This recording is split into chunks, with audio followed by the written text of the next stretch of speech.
மிருகண்டர் மகரிஷிக்கு குழந்தை இல்லை என்பதால் சிவபெருமானுக்கு தொண்டு செய்து வந்தார்.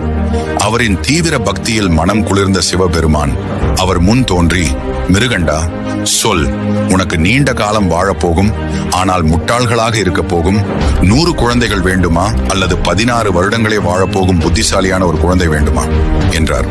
அதற்கு மகரிஷி, கடவுளே, புத்திசாலி மகனை தாருங்கள் என கூறினார். அவன் பெயர் மார்கண்டேயன். அவன் சிறு வயது முதலே மிகுந்த அறிவாளியாக இருந்தான். அந்த சிறுவன் 16 வயது வந்தபோது மிருகண்டர் மகனின் பிரிவை எண்ணி சோகத்தில் இருந்தார். இதை பார்த்த மார்கண்டேயன், ஏன் அப்பா சோகமாக இருக்கிறீங்க என்றான். மிருகண்டர் சிவபெருமானிடம் பெற்ற வரத்தை பற்றி சொன்னார். நீங்கள் கவலைப்படாதீங்க, சிவபெருமான் பலரையும் சாவிலிருந்து காத்தவர், அவர் என்னையும் காப்பார் என அன்றிலிருந்து இரவும் பகலுமாக சிவபெருமானை வணங்கினான். எருமையின் மீது ஏறியபடி யமன் வந்தார். சிறுவனே, இந்த பூலோகத்தில் உன் வாழ்க்கை முடிவடைந்து விட்டது, மரணத்திற்கு தயாராக இரு என்று யமன் கூறினார். மார்கண்டேயன் பயப்படாமல் சிவலிங்கத்தை தழுவிக்கொண்டான். சிறுவனின் கழுத்தில் யமன் பாசக்கயிற்றை வீசி சிவலிங்கத்தை விட்டு இழுக்க முயன்றார்.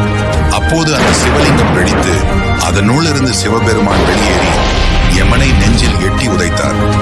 யமா, போய்விடு, இந்த சிறுவனை தொடாதே, அவன் என் மனம் கவர்ந்த பக்தன், இவன் சிரஞ்சீவியாக வாழ்வான் என கூறினார். சிவன் உதைத்ததில் இறந்த யமனால் பூமியில்